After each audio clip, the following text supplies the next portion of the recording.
Cabin Fever by Anne-Marie Kjeldberg. Narrated by Beau Cox. Part 2. Forbidden Fruit.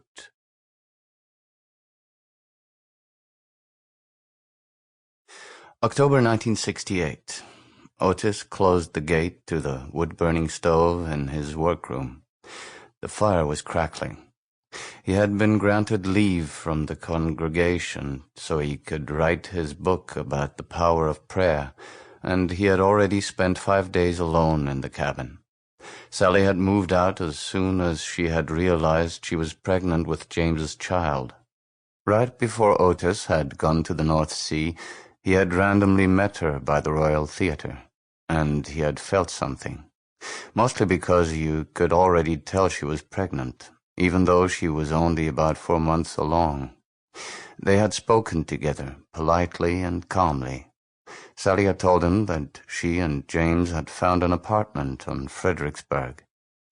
Otis congratulated her, and she had sent him a beautiful smile.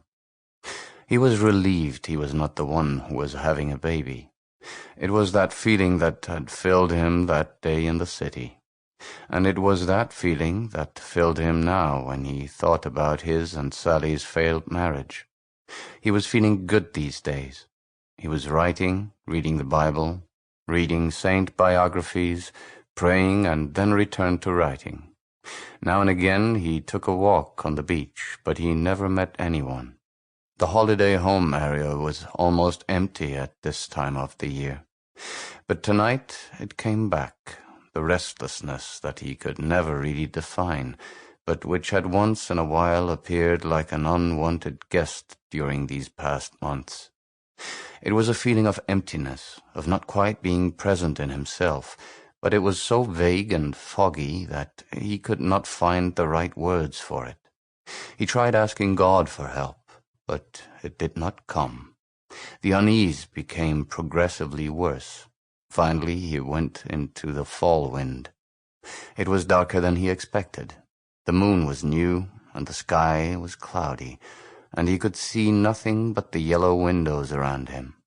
He had to buy a torch. He walked blindly around his house. The wind hit his face, and it howled against the roofs as if all the demons had come out to play. At the corner of the terrace he stopped. He could vaguely make out the neighboring cabin. The lights were on. Frederick Gray had come back to Denmark. Weird, Otis thought. It must be much more pleasant for an author to write in New York at this time of the year. He smiled to himself. Of course he was here too, when he could have stayed in Copenhagen. The next day he worked from 8 to 3:30 in the afternoon. Afterwards he felt melancholic, and he had to go outside. That usually helped. Today the light above the beach was gloomy, and the waves were gray and harsh with their white foam tips, and he felt worse. Then he saw a shadow along the beach. It was clearly a man, tall, straight back, small hips, and broad shoulders. It was not until he was quite close that Otis realized it was his neighbor, Frederick. Frederick had visited the hospital and the cabin often this summer after his scary collapse, and he had helped Otis the night Sally left him. But this summer Frederick had looked tan, and he had worn light clothes.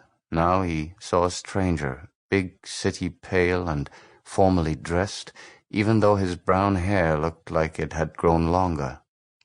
Otis did not like this kind of Beatles hair. Frederick's face softened with a smile. "Oh, it's you, Bay. I couldn't recognize you with all those clothes." "Likewise, Gray, likewise," Otis said, and noticed that he sounded too affectionate as his priest facade slipped off and was replaced with a big smile. He cleared his throat and tried putting on a proper grimace again. "What are you doing here at this time of the year?" Frederick asked. Otis explained. "Oh, that makes 2 of us, then," Frederick smiled. Otis nodded and could not figure out what to say. Frederick wrote realist crime novels which were often translated into Norwegian and Swedish. One had even been translated into English recently, Otis knew. Sample complete. Ready to continue?